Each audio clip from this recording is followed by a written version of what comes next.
Mabuhay! Good day to all! I am your tutor Madge. Welcome to ETUlay, a free online tutorial, an initiative of the Department of Education, Information and Communications Technology Service, Educational Technology Unit, ICTS EdTech. This program is aimed at helping and assisting learners from kindergarten, senior high school, ALS, Alive, and SPED learners. Aside from answering the modules, the ETUlay is offering programs which you will surely look forward to. Together with our parents and teachers, the ETUlay will bridge the gap where difficulty and ease meet in learning new knowledge and skills. So, let us prepare our modules, pen and paper.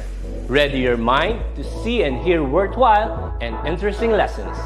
Let us now study and learn, together with our volunteer online tutors. Tara na!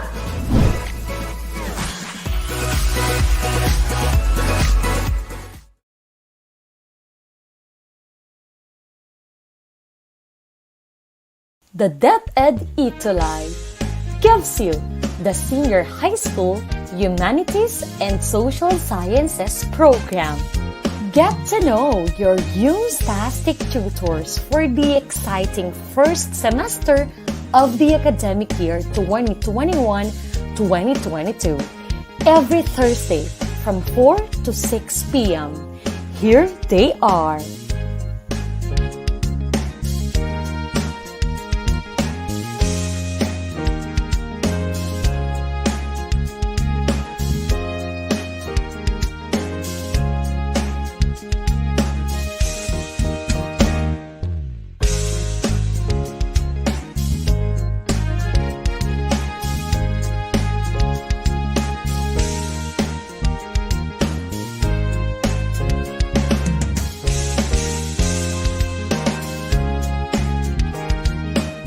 Halika na at matuto sa iyong UMStastic tutors ngayon.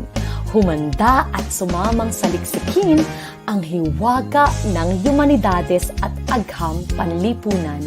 Laging tandaan, ikaw ang best tuwing Webes. Sa tulong ng teknolohiya at maging ng social media, paaralan ay kusang lalapit sa iyo. Sulong edukalidad, supuin maling impormasyon, katotohanan nating ituro, paunlarin.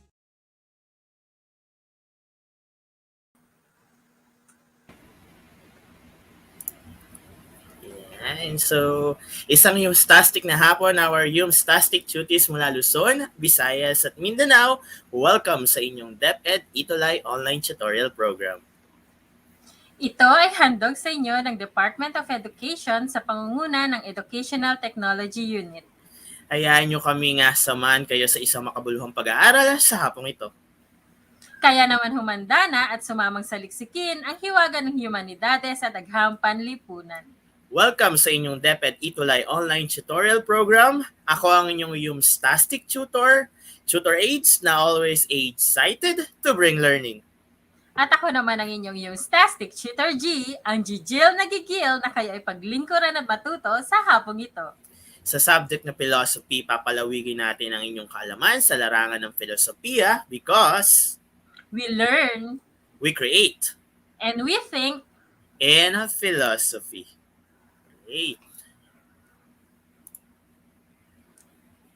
Okay, so Tutor G, now let us introduce our tutor of the week. Siya ang tutor na nagpakita ng galing at pagiging active sa pagsagot ng mga activity at nakilahok sa ating buong discussion last week.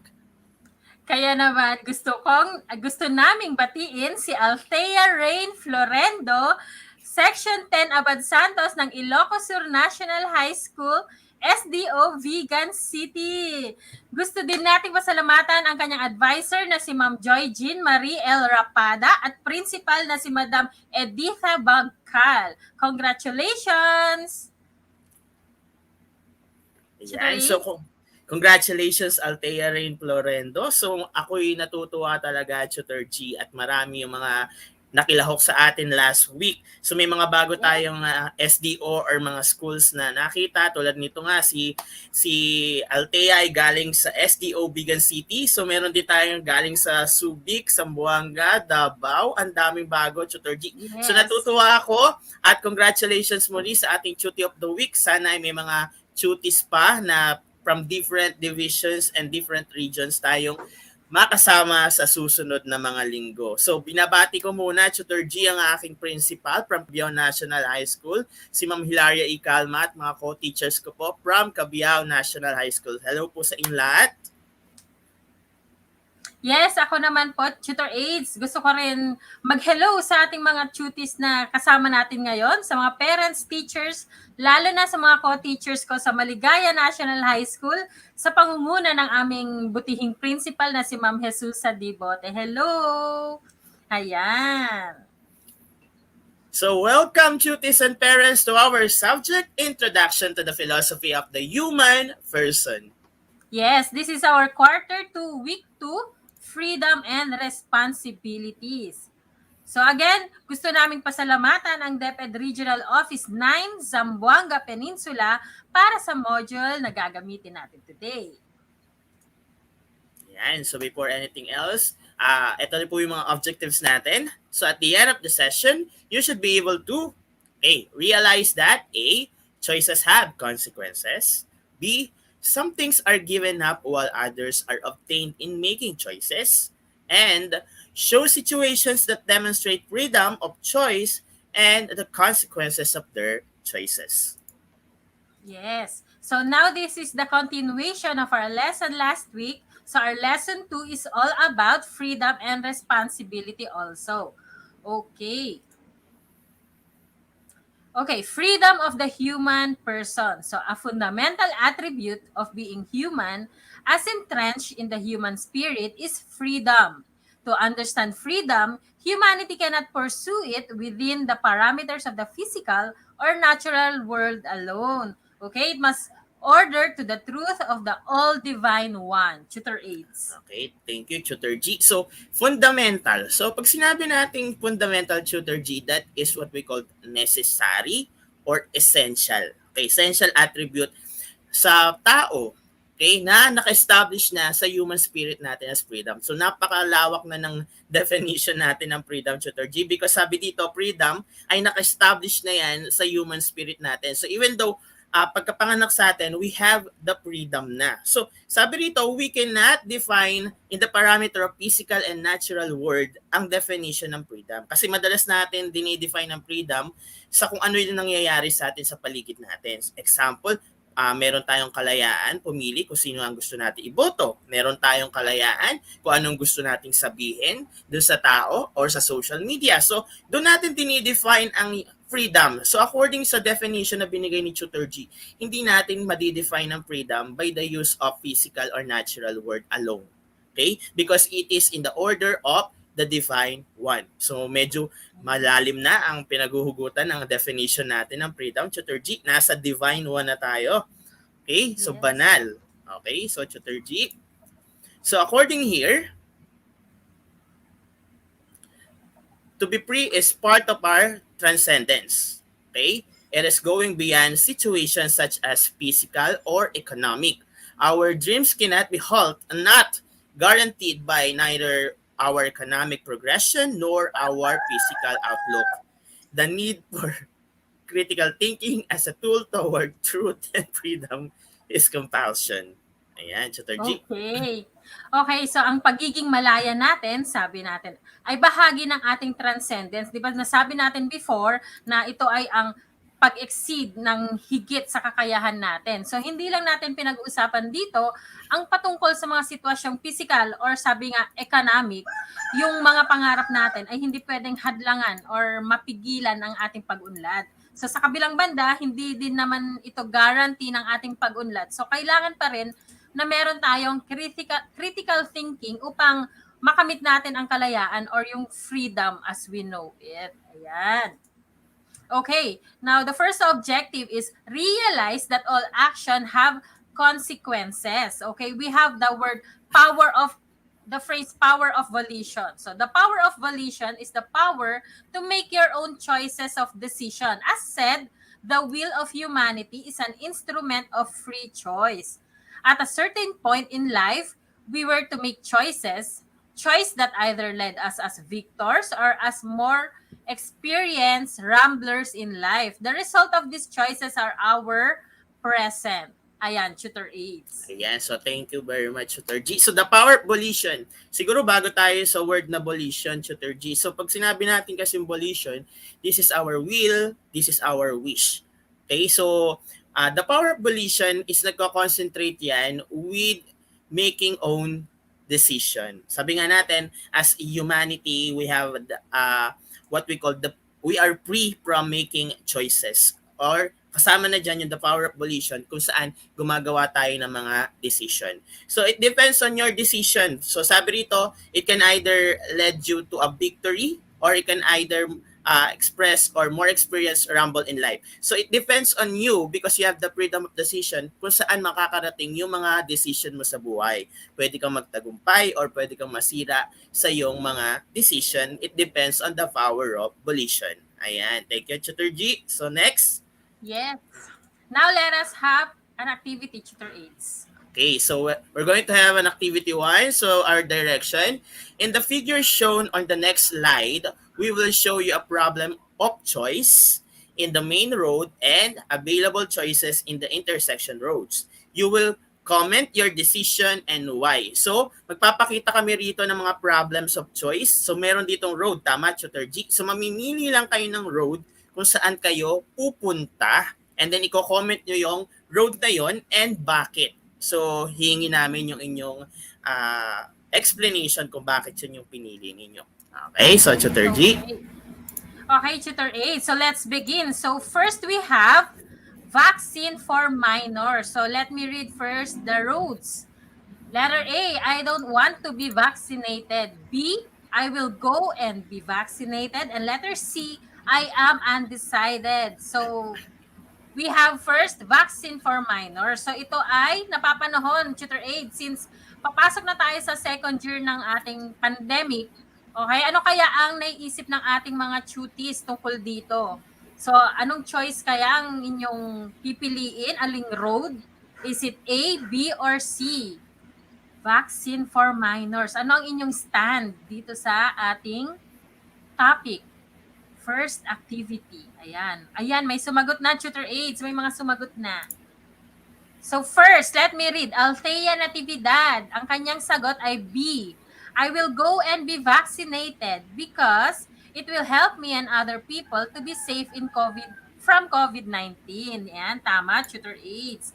And also, we have Lorraine. Ang sabi niya, letter C. I will go and, or letter B siguro to, tutor aids. I will go and be vaccinated to make sure that I am protected whenever I go. Okay, so positive ang kanilang mga sagot. Ayan, marami nang sumagot. Tuties, very good. Babasahin natin yan later. Okay, let's move on, tutor aids, to the next. Ayan, so next tayo, Tutor G. Okay, so number 2, ayan, marami makaka-relate dito broken-hearted. So kung broken-hearted ka, saan ka pupunta? Okay? So letter A, I will lock myself in the room and cry. Letter B, I will try to move on. And letter C, I will seek revenge. Lagay nyo po yung number 2, yung answer ninyo kung saang road kayo, and then yung inyo pong explanation. Ayan, para malaman namin ni Tutor G kung ano yung sinasagutan natin. Okay, Yes. so may mga sumasagot pa rin, Tutor G, dun sa number 1, I will go vaccinated. Ayan. So, hintayin lang natin. Eto, may sumagot na, Tutor G. Ayan, ang bibilis. Okay, so si Lorraine, ang una ko nakita. Sabi ni Lorraine, letter B, I will try to move on. For that, I can easily forget and love myself again. Wow! So, pag nakamove on ka, mamahalin mo yung sarili mo. Ayan, so sumunod na sumagot ay si Althea.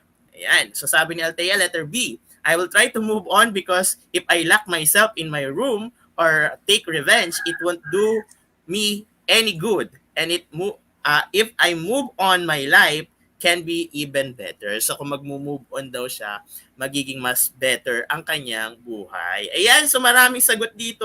Tulad nito si Bea, sobrang haba ng sagot ni Bea. So babasahin po namin yan during the offline. So di namin mababasa po lahat kasi ng comment dahil Ang limited lang dami. ating time. So thank you po sa mga sumagot.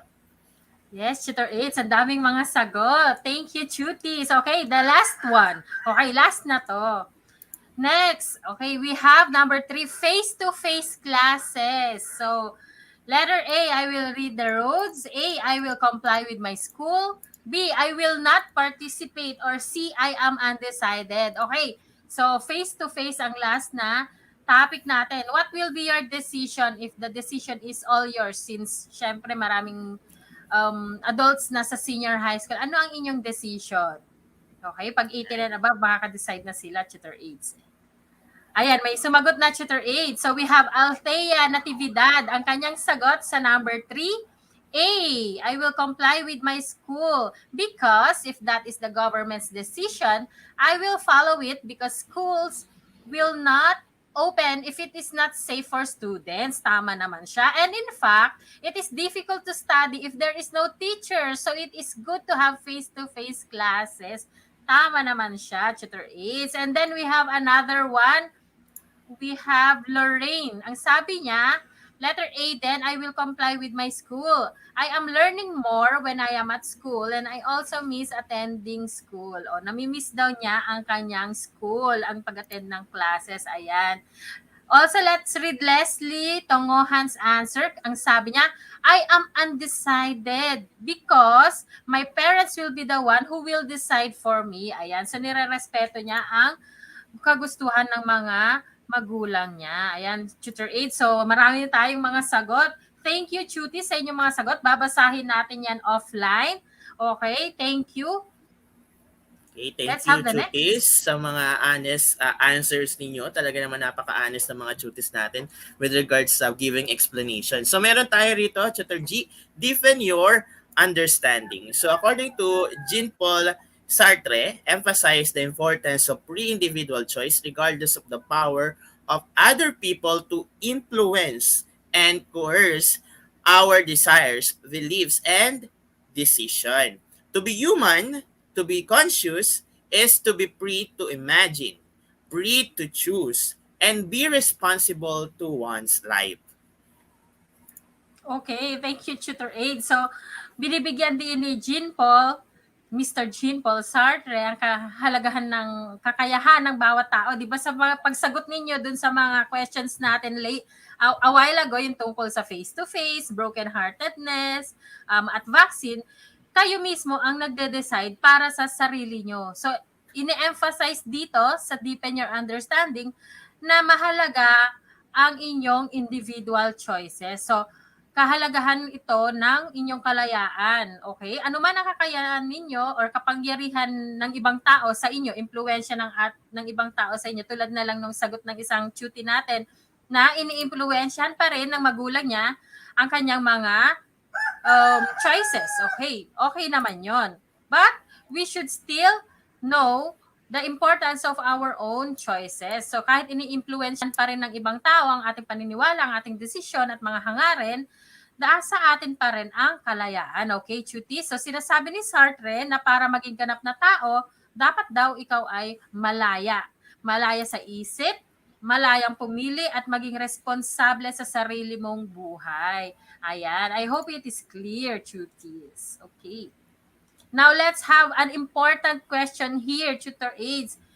Okay, can you write down your own definition of freedom? What is your definition of the word freedom, Chutis? Okay?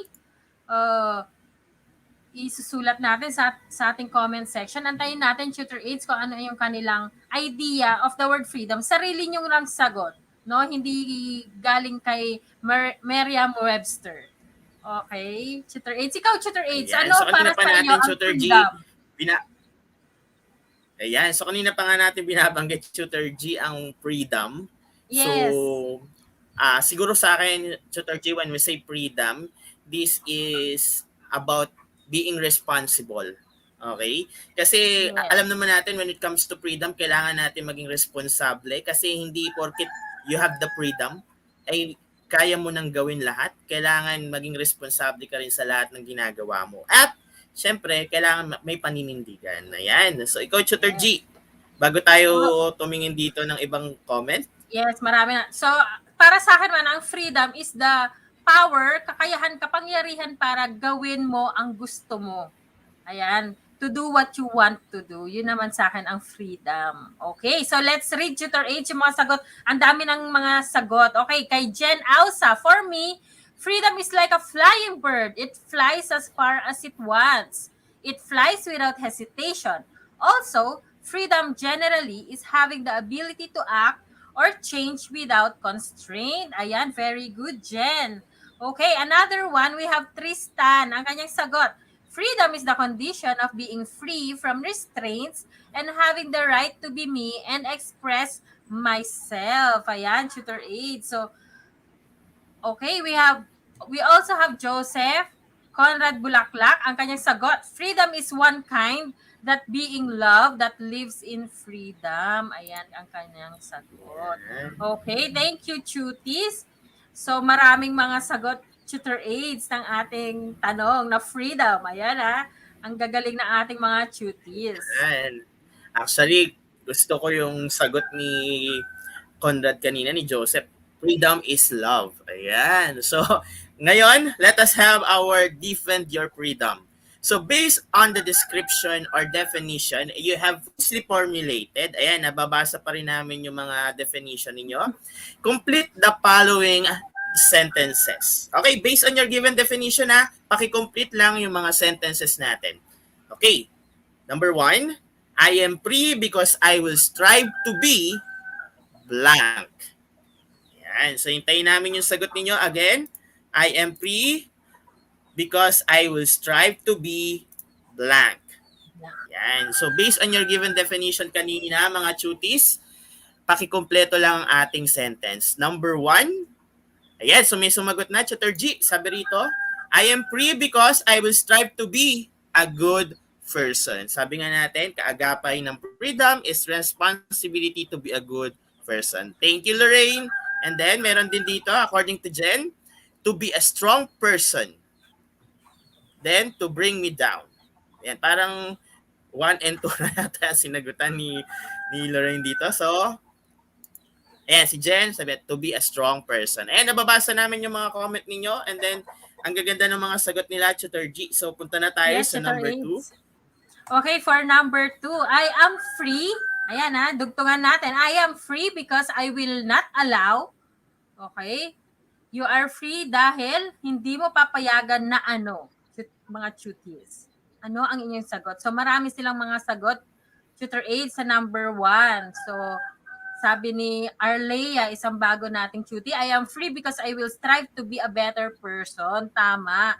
Tulad ng sinabi ni Tutor 8, we are free because we are good person inside. Ayan. Meron na tayong number 2, Tutor 8.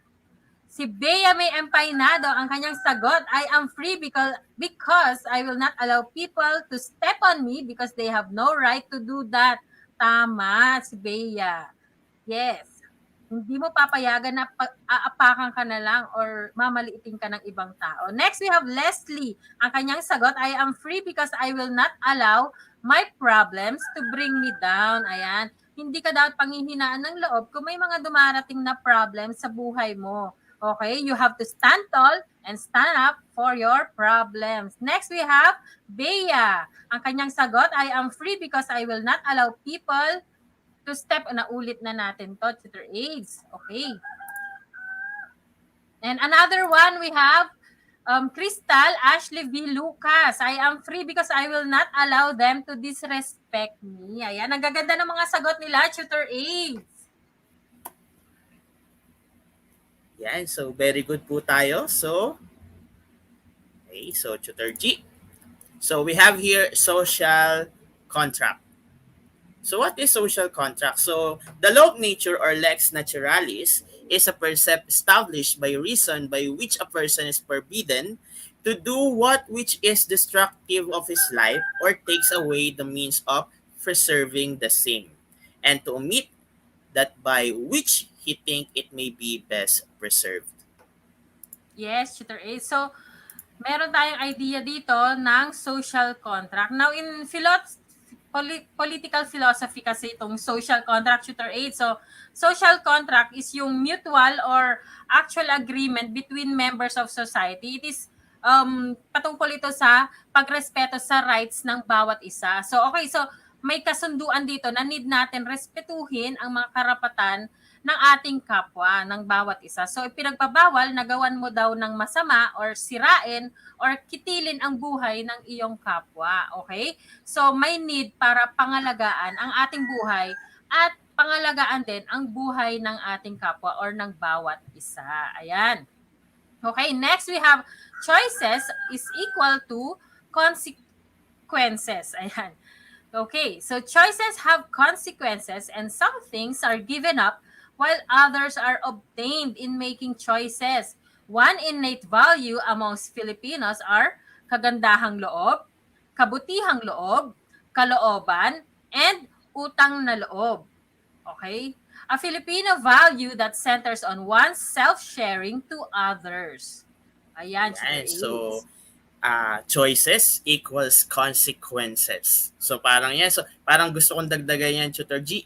Choices plus responsibility equals consequences. Kasi magkakakuan yung tatlo na yan eh. Okay? Kasi when you have your choice, so dapat you are responsible kung ano man yung magiging consequences nito. Kasi alam naman natin, when you are making choices, meron niyang consequences. Whether it is good or bad consequences, dapat alam natin paano natin siya paninindigan or i-obtain rather in making choices. So, ano kaya ang connection ng mga innate values natin when it comes on choices? Pag sinabi kasi natin innate values, yan yung mga inherited na, namana na nating mga values from our mga ninuno pa, yung kagandahang loob, kabutihang loob, okay, kabutihang loob or kalooban, yung mga utang na loob. Ayan, familiar tayo dyan sa utang na loob. And a Philippine values that centers on oneself sharing to others. Okay, so kinukonekta natin yung choices and consequences dun sa mga innate values nating mga Filipino. So, let us have it encompasses that give and take relationship among Filipinos as such, repaying those who have helped us in a manifestation of utang na loob. Ayan. It contends that Filipinos are morally and intellectually disciplined from within, although transgressions over these values emancipate freely. Yes. So, ang utang na loob daw or ang salitang loob ay mahalagang concept no na naglalagay sa ating mga Pilipino sa pakikipag-ugnayan or ang ating give and take or ang connection natin sa ating kapwa. So, importante sa mga Pilipino daw ang salitang utang na loob. Totoo kaya to? Okay.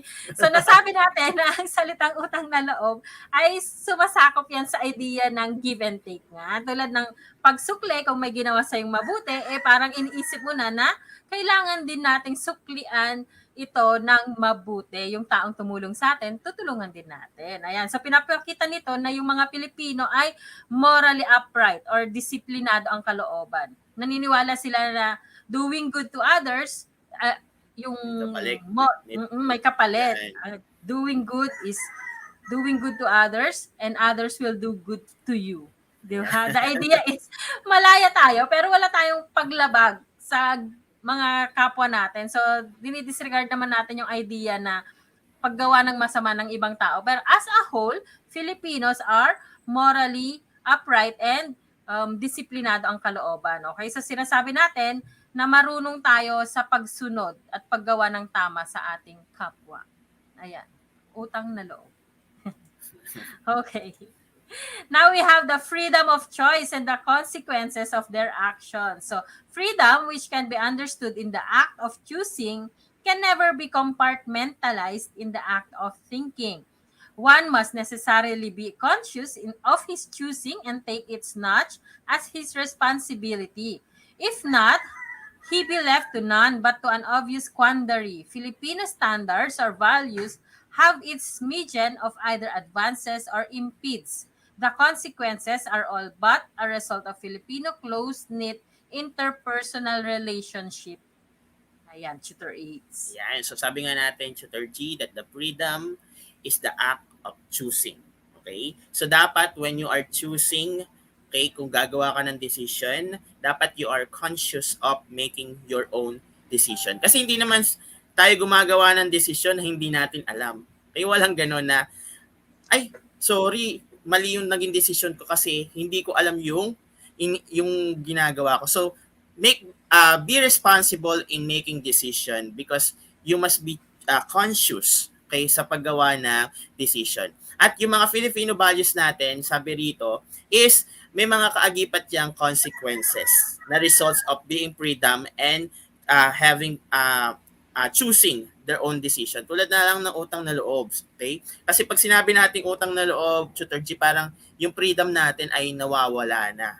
Kasi nakakapit na tayo doon sa tinatawag nating utang na loob.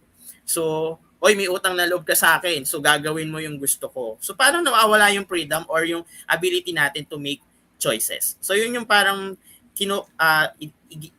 idinidikit natin when it comes on freedom on making choices and the consequences because of our Filipino values. So, Tutor G, so punta tayo sa activity 2. Ayan, so meron tayong mga Filipino values. Parang nagbigay na ako ng idea kanina doon sa explanation ko. So meron tayong mga Filipino values dito. So you need to comment your possible consequences for each. Ayan, so ano ba yung magiging consequences natin sa mga Filipino values? So i-comment nyo lang sa ating comment section.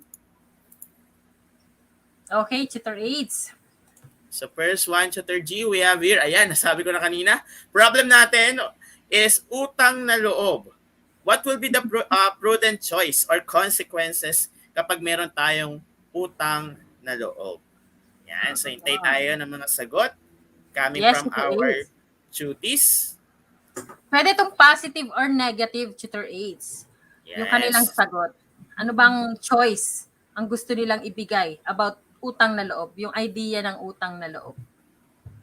Ayan. So habang naghihintay tayo, nakita ko kanina may mga tutis tayo from Bogo Science and Arts Academy. Hello po sa inyo, si Jasmine. Okay, and then si Joyce Lay de la Cruz from Bogo Science and Arts Academy. Ayan, so meron na tayong sagot. Okay, so nakita ko si Casey ang unang sumagot. Sabi, I will repay that person to whom I owe the debt of gratitude. If she or he does not want to be paid back, I will appreciate it.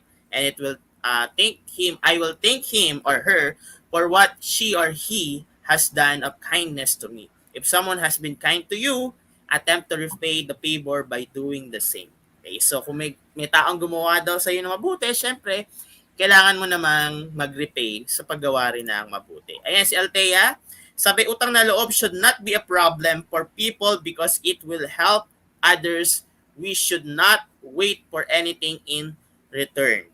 Okay, so parang mga positive yung binibigay nilang feedback. So babasa lang ako ng last dito. Utang na loob, let us learn to be grateful to those who do us good and one day we will be able to return to them the kindness he did and gratitude. Ayan, thank you sa lahat ng tutis na sumagot. Babasahin namin yung offline ni Tutor G.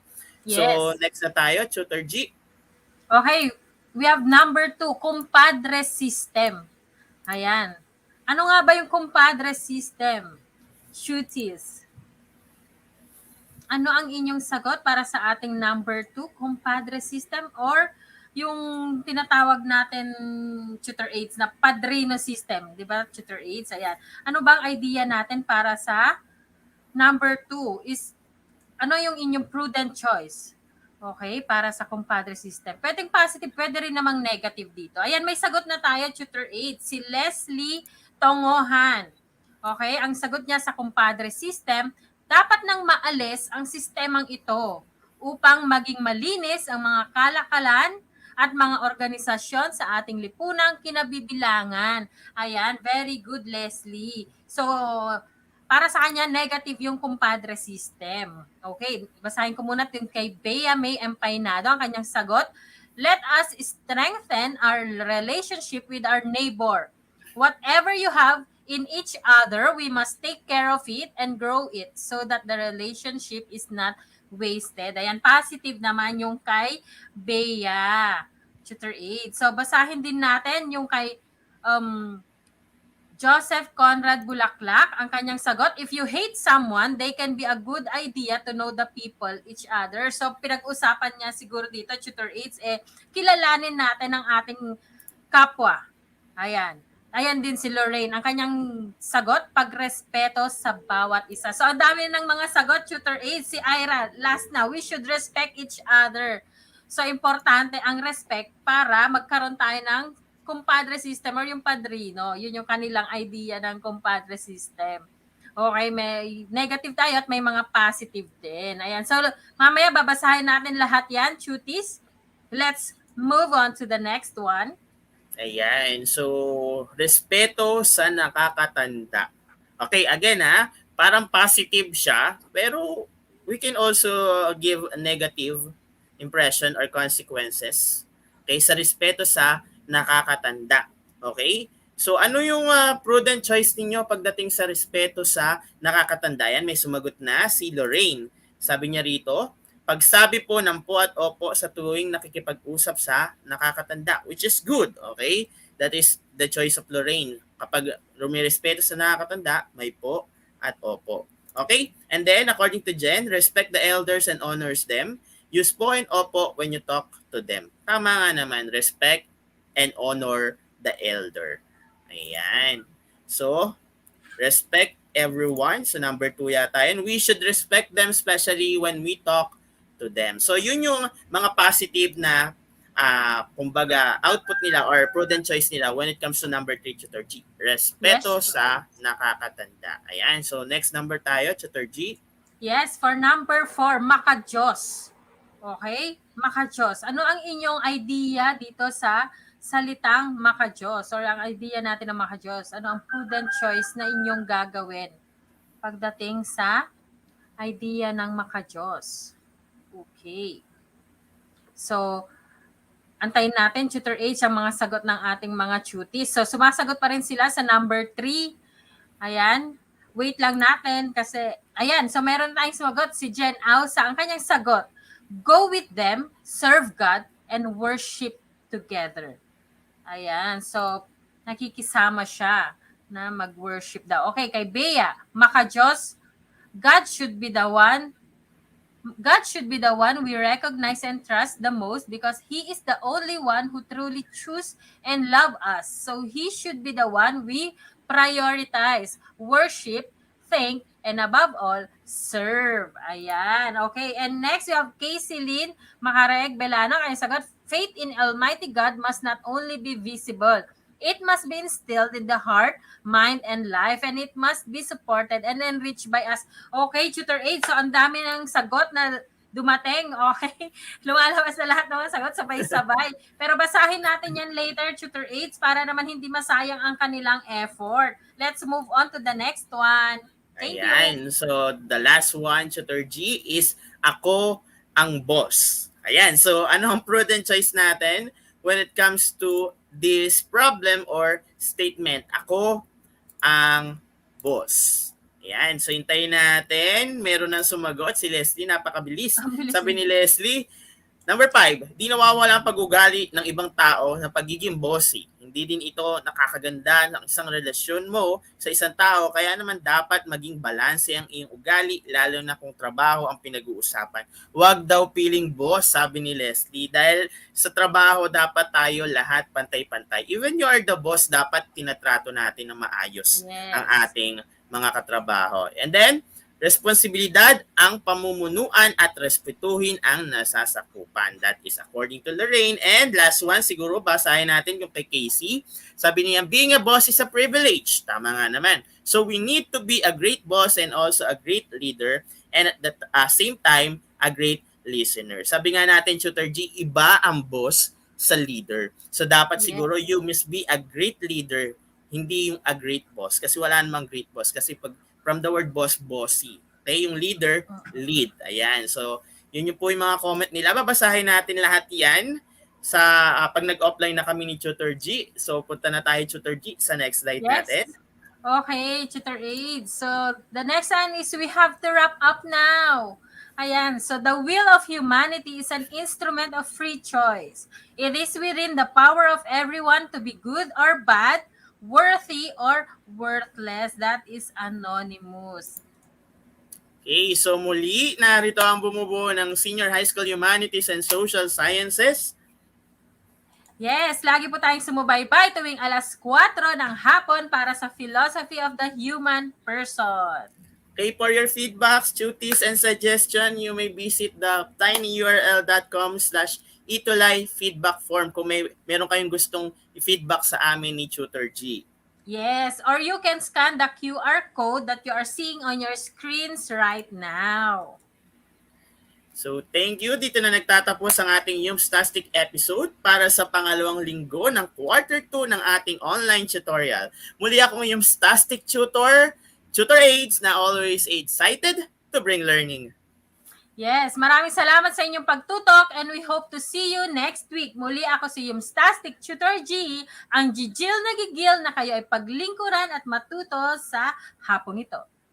For comments and suggestions, you can email us at edtech.deped.gov.ph. Yes, susunod na ang Discipline and Ideas in the Social Sciences kasama si Tutor Sheila and Tutor M. Okay, Chutis, magkita-kita ulit tayo next week dahil ikaw ang best. Tuwing Huwebes! Paalam! Paalam! Bye guys! Thank you!